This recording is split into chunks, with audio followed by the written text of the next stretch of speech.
Alright, kasama natin ang president ng ATK Promotions, si Sir Ants Bertson. Sir, ano po yung event nyo? May event na po kayo na paparating? Can you tell us more about the event?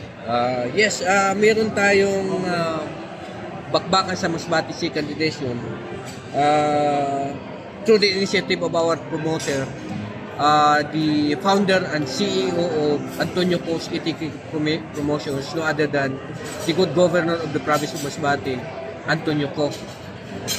Ito ay second event na kinandak ng ATK Promotions.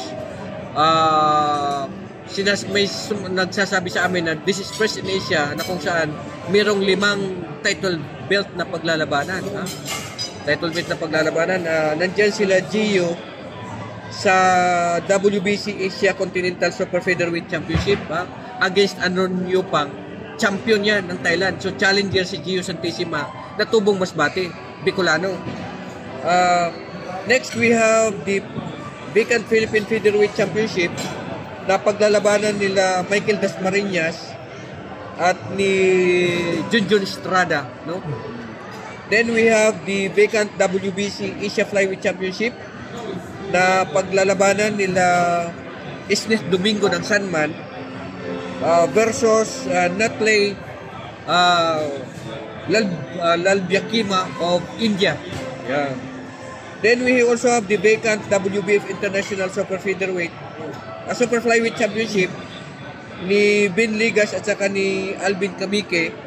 Then we have another Masbateño for the Vacant WBF Australasian Super Bantamweight Championship for Alex Santissima and Justin Darap. So magandang laban ito for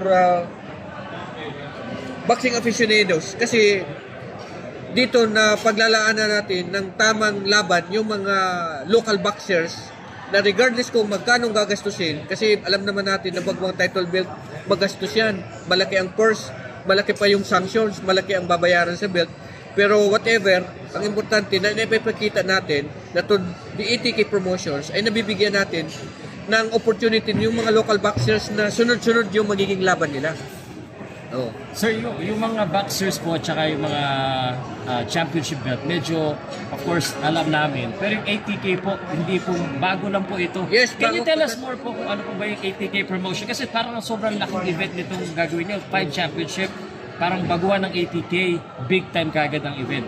Yes, ang ATK Promotions ay, alam naman natin na si Governor ko,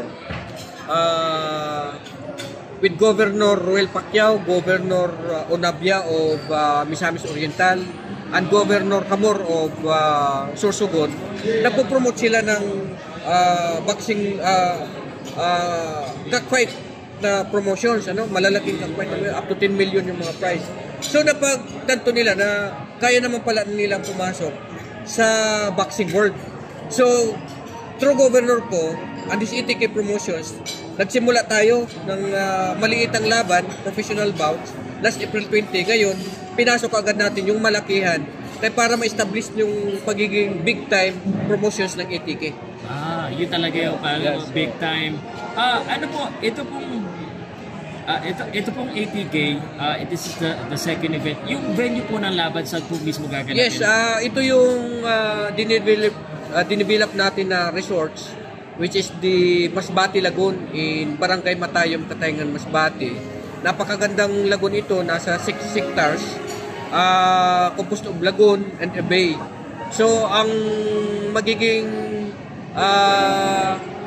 kalagayan ng venue is parang Phuket style na boxing event na halos nasa dagat na yung boxing ring. So, yung mga nanonood nasa beach line. With a cruiser type like ship na magsisilbing hotel room, hotel accommodations ng ating mga boxers at ng mga visitors. Grabe, alam ko kakaiba ito, no? Siguro po marami kayong mga big time na invited dito. Sino-sino po ba ang mga invited dito? Ang ating mga invited are actually mga boxing aficionados natin sa bansa. Like to say of Senator Manny Pacquiao, invited natin through Governor Roel Pacquiao. We also have the invitation sent to Jerry Peñalosa mga Elordi siblings na invita. In fact, Kokoy Elordi had already sent her intent to go there. Siyempre yung iba-iba pang mga boxers na nagbigay ng pangalan sa Pilipinas ay invited din natin. So, lahat ng mga may stake sa boxing ay invited natin lahat.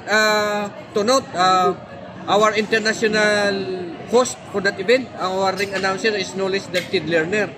And ringside announcers, we have Kinito Hinson and Chino Trinidad.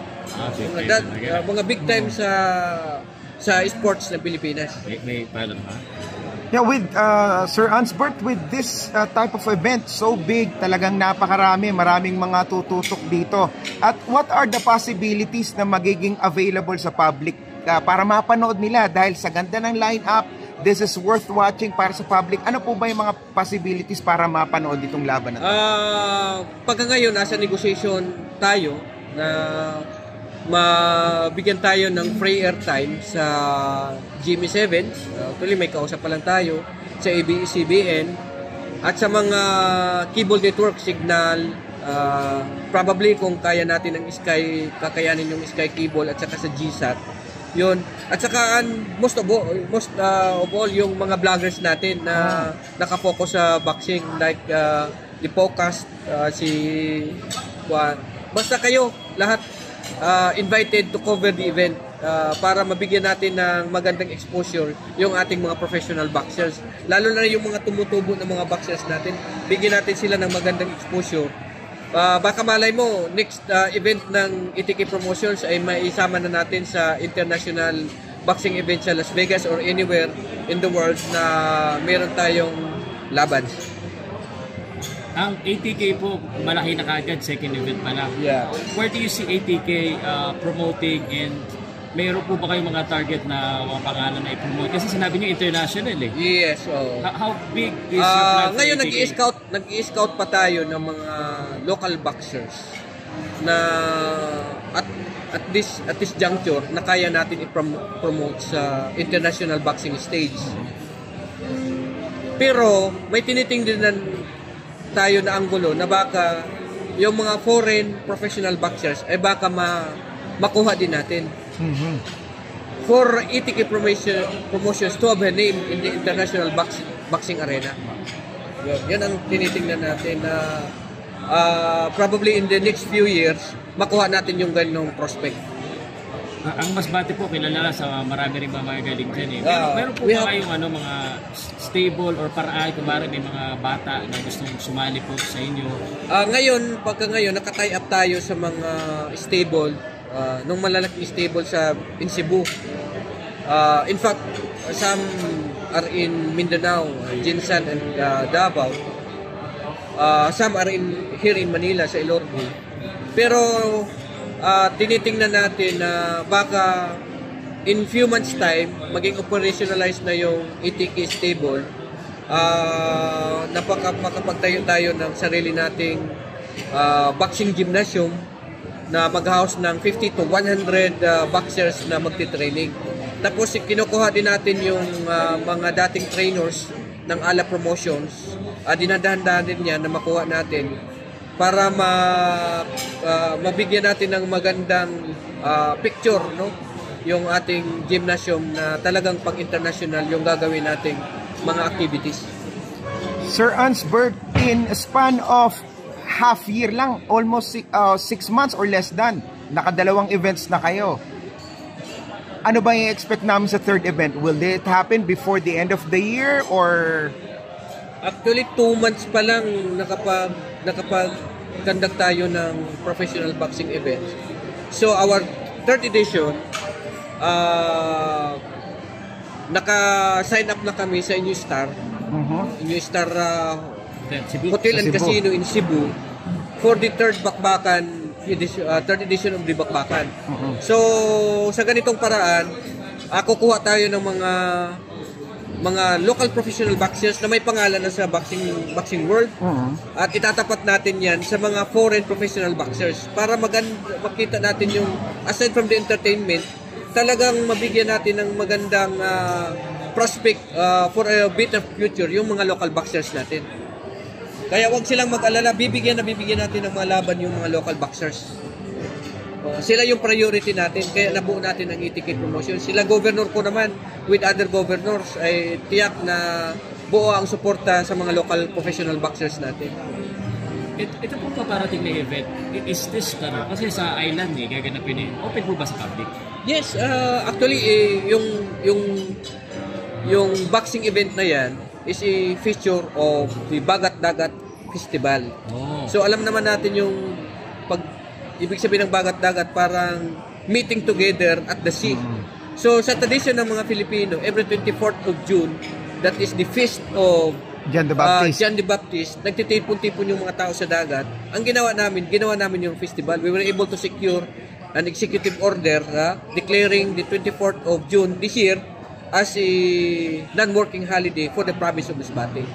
Para to make sure na yung mga Masbateño or anywhere in the country na gustong pumunta ng Masbate ay magiging masaya yung event natin.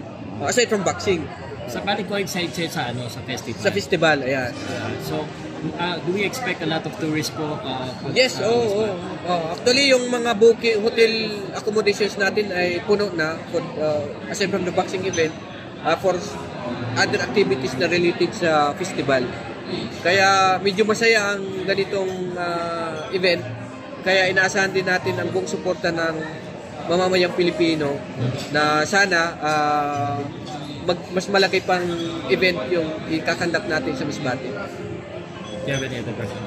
Siguro lang sir, hingin lang po tayo ng last final words po sa mga fans po na supportan po yung event and last message lang. Yes, sa mga boxing aficionados ng Pilipinas, magandang laban ito, 5 title bouts in one event, at saka first time dito sa Pilipinas na ginanap yan at the sea. So this is free for all to watch. Magandang event dahil we will try to surpass yung Phuket, Thailand na boxing event din. So magandang laban ito, at saka sunod-sunod pa na laban ito, at iniimbitahan namin lahat ng mga Pilipino to watch this event kung hindi kayo makapunta ng Masbate, at saka yung iniimbitahan din namin kayo to watch the 3rd edition of the Bakbakan at the New Star Hotel in Cebu this coming December.